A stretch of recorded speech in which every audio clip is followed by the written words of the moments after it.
La campagne s'achève sur un volume global en retrait de 2,8%, lié à la baisse de 6,3% des volumes exportés de céréales.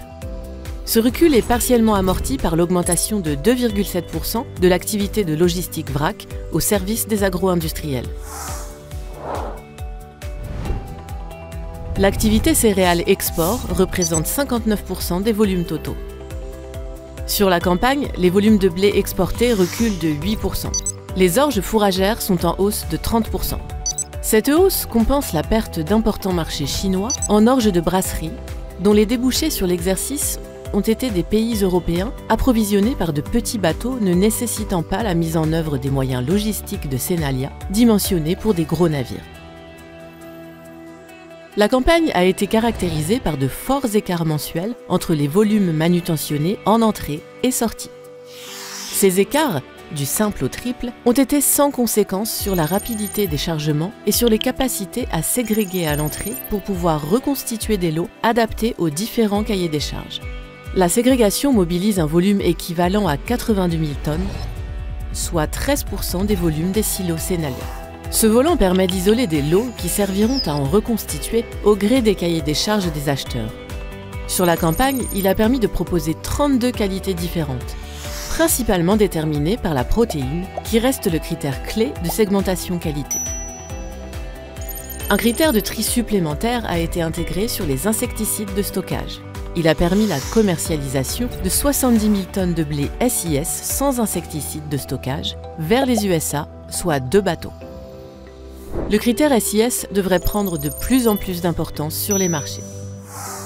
Cette opportunité commerciale est le fruit de la rigueur d'une filière qui s'est tracée toute sa production de la récolte jusqu'au navire.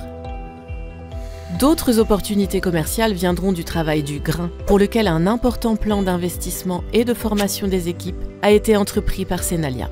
Ces prestations de travail du grain renforceront le positionnement de Senalia au service de la valorisation des céréales et protéagineux français à l'exportation.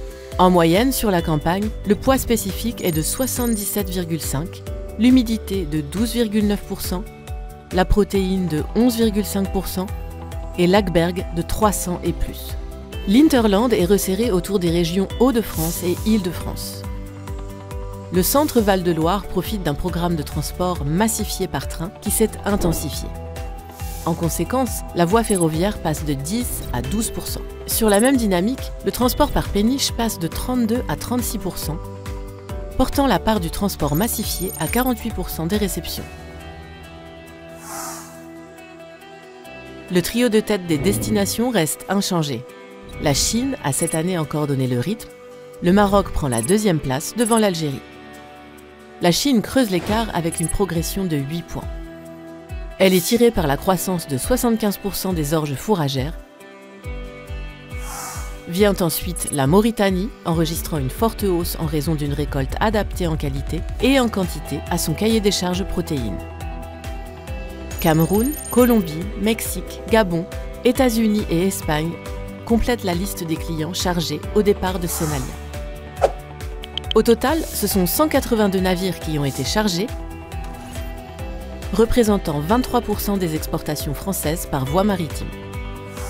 L'activité de logistique industrielle représente 2 718 000 tonnes de marchandises manutentionnées au service des supply chain vrac d'agro-industriels partenaires. Les volumes pilotés au profit de l'activité de trituration de Saipol sont en légère augmentation. Sur l'exercice, le site a bénéficié de la mise en place d'un nouveau parc d'automates combinant fiabilité et efficacité. À Lillebonne, les volumes progressent de 12%, les sorties de drèche et gluten ayant bondi de 32%. Le site a su s'adapter à des pics de réception de péniches qui ont pu représenter sur certaines semaines jusqu'à 50% des réceptions. Les pays producteurs de cacao ont subi une baisse significative des récoltes, essentiellement imputée aux conditions météorologiques instables en Afrique de l'Ouest. Dans ce contexte compliqué, les équipes Senalia ont pu démontrer la solidité et la flexibilité de l'organisation en place. Stockage de nouvelles origines, allongement de la campagne de réception, ségrégation rigoureuse des lots de marchandises saines dans un contexte général de qualité dégradée. La campagne de sucre a connu un démarrage plus tardif que lors de la campagne précédente, Elle a permis de débuter une nouvelle activité de remplissage et d'empotage de big bags. Ce flux a répondu aux besoins d'export de notre client Tereos. L'activité de transit portuaire, principalement au départ de Bonnières-sur-Seine, poursuit ses prestations de transfert modal route-fleuve au service d'industriels parisiens, de l'exportation de céréales vers le nord de l'Europe et reste une base arrière pour le port de Rouen.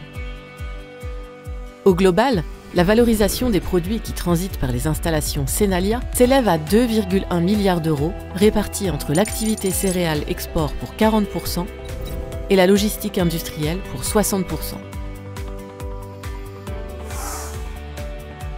Sur l'exercice, l'activité d'entreposage sur l'entrepôt historique du groupe, qui a pris la dénomination de Hub 2, atteint un taux de remplissage de 100% et son chiffre d'affaires est en croissance de 7%. Il profite d'un emplacement stratégique sur l'axe Seine, au cœur de la zone industrialo-portuaire de Rouen. L'exploitation des 2 nouveaux entrepôts Hub 1 et Hub 3 porte le potentiel à 90 000 palettes sur 75 000 m² de stockage en rack et en masse. Sur la campagne, le chiffre d'affaires de près de 45 millions d'euros est en croissance de 13%. Tous les métiers y contribuent, ainsi qu'à l'EBE de près de 12 millions d'euros en progression de 16%. Traduisant la bonne gestion quotidienne des activités, notamment des céréales export. Le résultat net est en croissance de 6%. Avec une activité ainsi bien orientée, la capacité d'autofinancement croît de 24% pour atteindre près de 11 millions d'euros et le ratio EBE-CA s'établit à 27%. À plus de 94 millions d'euros, les fonds propres du groupe Senalia se renforcent encore de 2%.